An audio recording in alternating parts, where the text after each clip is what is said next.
Jangan gua Mas. Iya, belum ya. Enak, iya. Mau loh. Mau taruh nanti.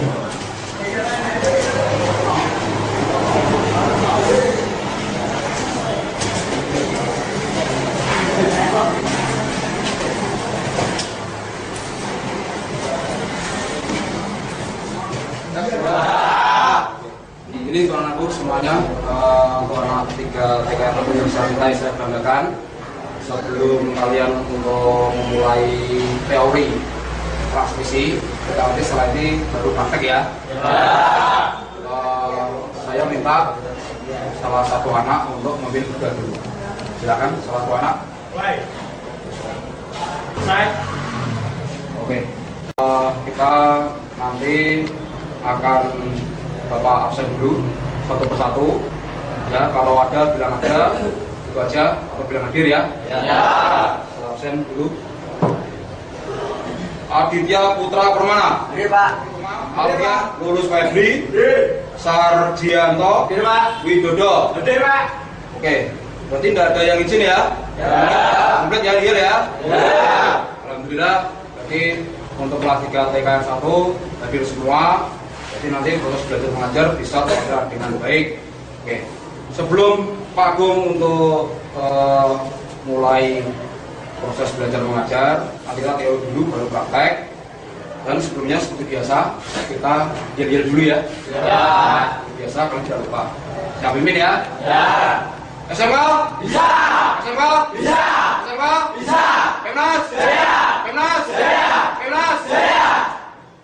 Alhamdulillah kalian masih semangat di pagi hari ini dalam keadaan sehat walafiat.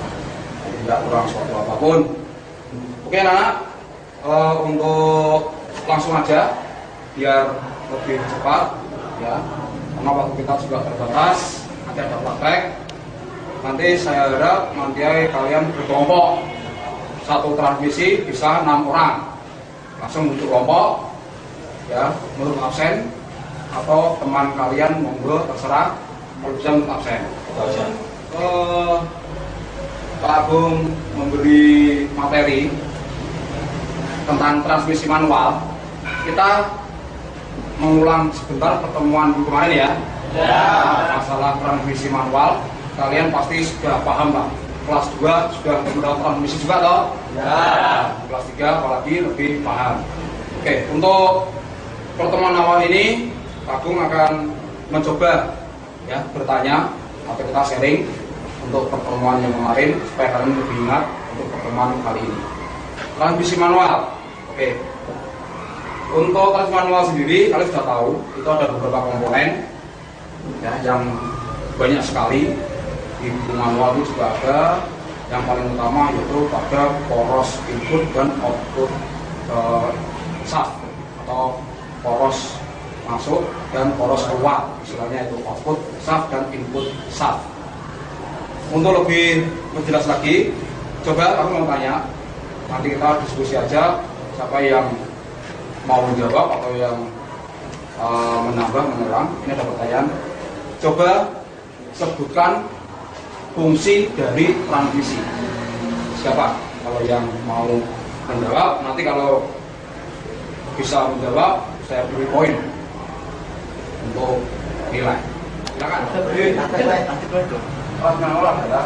Transmisi manual adalah mempunyai fungsi satu, meneruskan putaran dari kopling menuju poros propeller. 2, memungkinkan kendaraan berjalan mundur. Berarti selanjutnya memang sudah mencakup intinya untuk meneruskan putaran tenaga. Ya, bisa dari kopling melalui propel baru ke roda. Oke, ini Pak Agung mempunyai slide atau PowerPoint tentang transmisi manual dan apa-apa semua yang perlu diperiksa dan perlu diukur. Paham ya?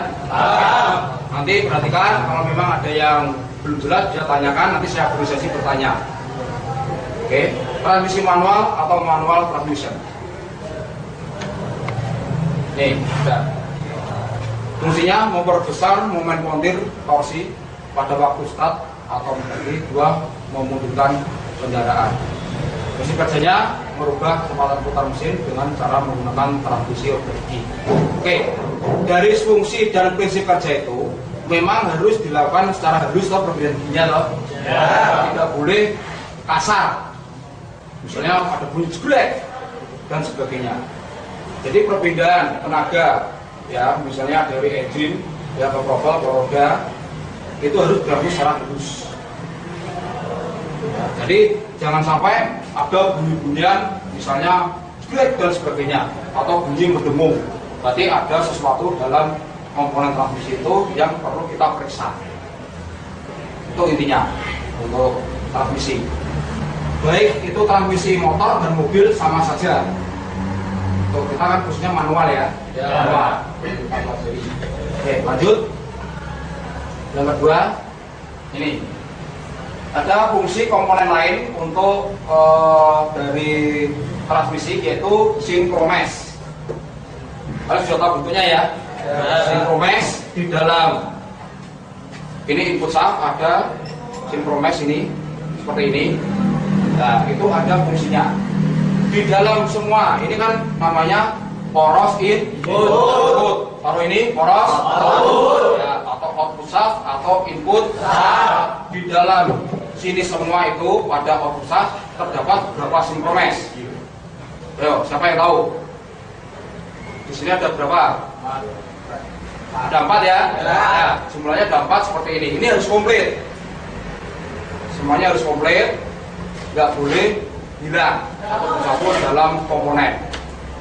Ya, kalau di input ada 1. Nah, fungsinya ini. Coba anak kalian perhatikan. Pertama, mensinkronkan putaran poros output transmisi dengan putaran gigi kecepatan yang dikerjakan pada perbedaan gigi transmisi.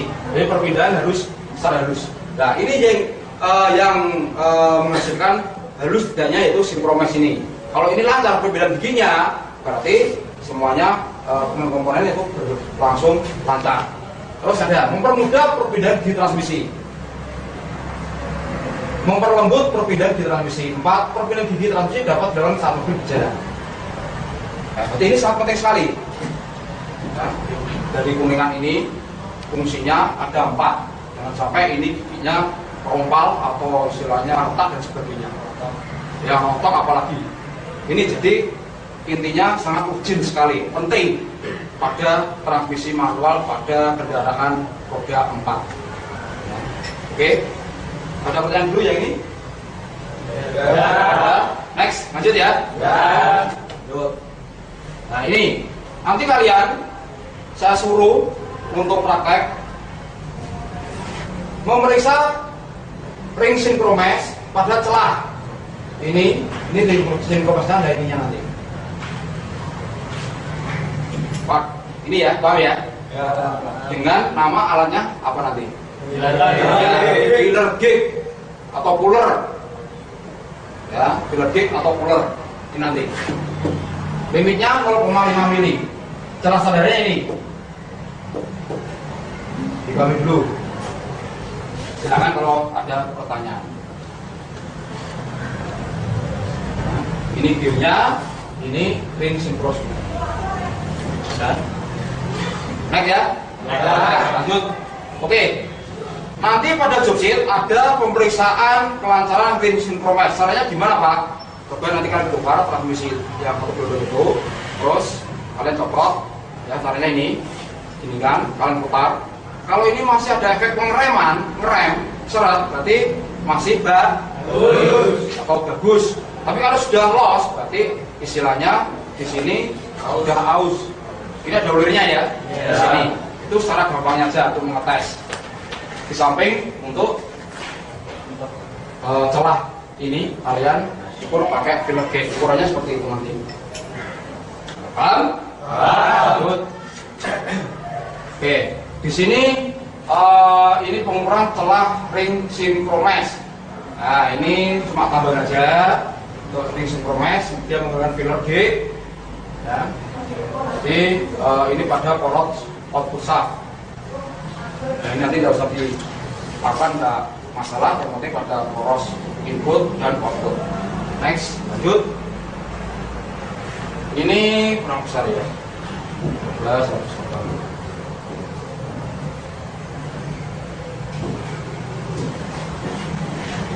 Ini secara umum global sistem transmisi dalam otomotif adalah sistem yang berfungsi untuk konversi energi, merubah torsi ya, dan kecepatan dari mesin menjadi torsi kecepatan yang berbeda-beda untuk dengan ke penggerak akhir. Ya, jadi putaran dari mesin ya dirubah jadi kecepatan, terus diteruskan ke penggerak akhir, itu juga roda. Konversi ini mengubah kecepatan putaran yang tinggi menjadi lebih rendah, tetapi lebih bertenaga atau sebaliknya. Jadi sesuai dengan istilahnya momen butir dan putaran mesin ya. Gigi 1, gigi 2, 3, 4, 5 dan mundur sesuai dengan kecepatan. Kita memindahkan gigi 1, 2, 3, 4, 5 mundur itu sesuai dengan RPM mesin. Jangan sampai gigi 1 sampai RPM sampai 5000. Nanti bingung gitu. Jadi sesuai dengan putaran mesin yang direkomendasikan atau spesifikasinya bagaimana. Ya, paham ya? Oke, lanjut. Fungsi transmisi secara umum ini dibaca dulu sebentar. Beban momen yang beban mesin dan juga beban mesin dan kondisi jalan ini. Kamu kalau naik jalan ke atas misalnya ke daerah mana misalnya boleh ya kalau jadi ya. Jangan sampai menggunakan gigi 4. Otomatis akan melorot, mundur. Karena kita sesuaikan dengan ya, beban mesin dan kondisi jalan. Ya, kita pakai gigi 2, gigi 1 naik. Itu karena apa? Putaran mesin atau torsi mesin itu lebih besar untuk mengangkat tenaga beban ke atas. Belanja. Terus yang terakhir ini prinsip kerja transmisi manual. Kita dulu sebentar 2 menit. Ada pertanyaan ini yang slide terakhir. Ya, coba Pak Gung tadi hampir lupa untuk menerangkan masalah nanti output shaft ya. Ini nanti coba anak-anakku sekalian, kalian nanti untuk mengukur, memeriksa output shaft. Nanti kita menggunakan alat pertama dial indikator atau dial gauge ya. Kedua kita pakai jangka sorong besar atau mikrometer. Ada 3 alat yang kita gunakan. Kalian sudah paham. Nanti kita pertama keolengan dari poros output. Ya, keolengan kita pakai blok V nanti ini ya. Blok V kita putar pelan-pelan. Pada dial indikator harus angka 0 dulu, jarum besar. Kalau jarum kecil kita berikan tidak apa-apa sebenarnya. Ya, penting jarum besar. Ya, kalau bisa jarum besar dan jarum kecil itu angka 0. Kita putar nolkan, baru kita putar pelan-pelan. Nanti jarum menanjak ke angka berapa yang paling tinggi. Ada yang tulis speknya berapa di buku manual kan ada. Orangnya berapa kalian tulis di job sheet. Nanti saya beri job sheet. Ini ada 3 job sheetnya. Ya seperti ini. Tolong kalian isi dengan baik. Kalau kurang paham bisa tanya ke instruktur. Bisa tanya kalau kurang paham nanti. Misalnya, paham ya? Diukur olengan ini. Terus yang kedua ketebalan ini. Apa ini namanya? Plank ya? Ya. Tebalnya berapa? Terus sama diameter. Ini apa nih? Siapa yang tahu? Kalian sudah pernah tahu kemarin? Apa? Ada sebuah itu. Jurnal poros output. Jangan di jurnal ini ada semua nanti. Berapa speknya? Tahu. Oke, ada pertanyaan? Tidak ada? Ada. Jadi ini saya simpulkan kalau tidak ada sebelum praktek. Jadi anak-anak ini intinya untuk transmisi ya memang itu sangat penting sekali bagi kendaraan. Ini kesimpulan, saya simpulkan harus berlangsung lembut dan halus. dalam perbedaan gigi antar gigi 1, 2, ya 2, 3, 3, 4, 5, terus atret atau mundur, terus berlangsung secara halus dan lembut. Jangan sampai terjadi istilahnya bunyi prak atau gimana. Nah, ini fungsinya secara kesimpulan ini ada 3. 1, 2, 3. 1. Meneruskan tenaga putar mesin dari kopling ke poros kopel atau kopel askopel. 2. Merubah momen yang dihasilkan mesin sesuai dengan kebutuhan. Dan jadi beban mesin dan kondisi jalan disesuaikan. Tadi kamu naik jalan ke atas harus pakai gigi 1 ya, gigi 2, jangan pakai gigi 4, melorot pasti. Ya, terus turun, jangan kita menggunakan gigi 4, kan nggak ada efek pengereman mesin atau engine brake. Engine brake itu sangat penting untuk penurunan pada truk, misalnya truk pasir ya. Jangan sampai kita turun pakai gigi 4, ya nanti langsung ke jurang. Ya, seperti itu. Ini ada 3, merubah momen tenaga. Oke, ini kesimpulan dari fungsi transmisi dan tadi ada nama-nama komponen yang lainnya. Oke, ada pertanyaan? Ada. Kalau tidak ada, nanti langsung aja saya suruh kalian untuk membentuk kelompok seperti yang aku katakan di atas tadi untuk membongkar. Nanti yang kita pakai input dan output untuk pembongkaran itu aja. Oke, kalau tidak ada nanti jangan berdeban, langsung satu-satu keluar dulu ya, dari depan keluar, nanti langsung bentuk kelompok 6-6, satu transmisi 6 orang, kayaknya gabung kalau kurang. Oke, ada pertanyaan? Ada. Kalau ada, saya akhiri ya semuanya. Selamat pagi, wassalamualaikum. 1, 2, 3, 4, 5, 6, 7, 8.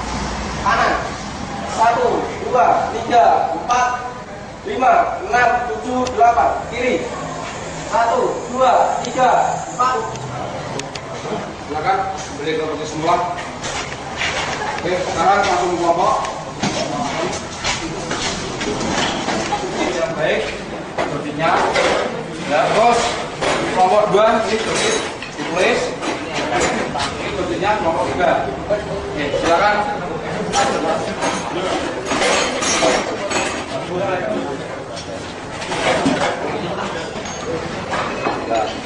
Bukan apa soal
5,10.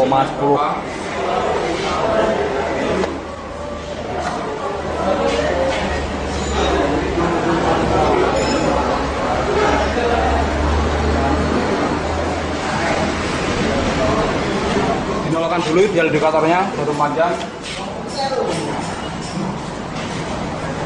Ini nanti dengan ukur ini gas.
Gerbongnya gerbong ya, gua balikan dulu.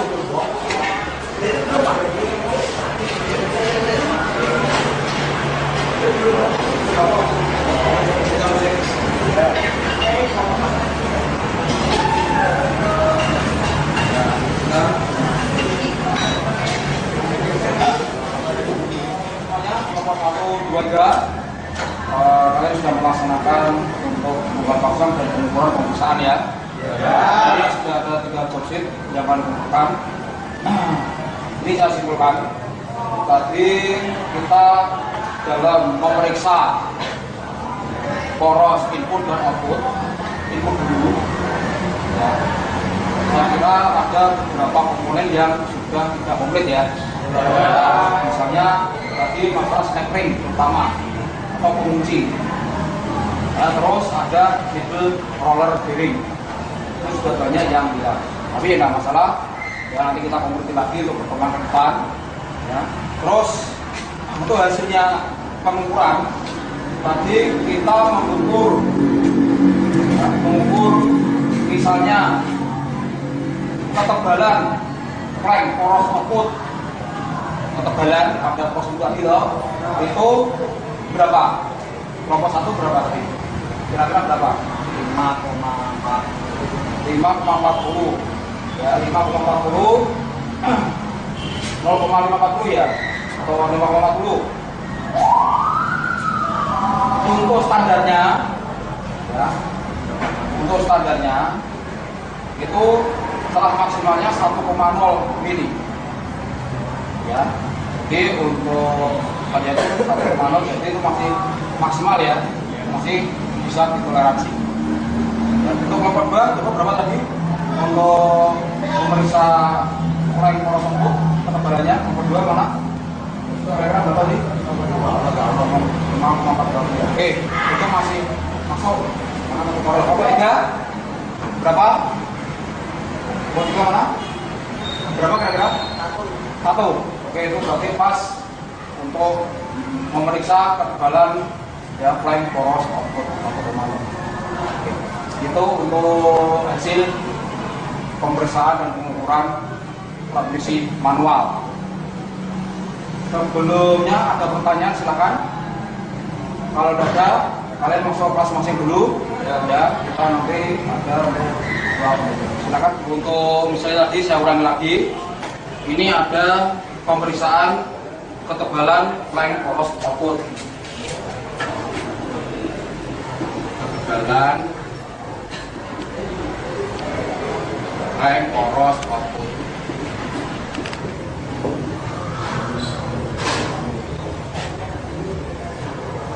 Nomor 1 berapa tadi hasilnya? 0,5 5 ya? Ya. 5 berapa? 2 tadi? 0,6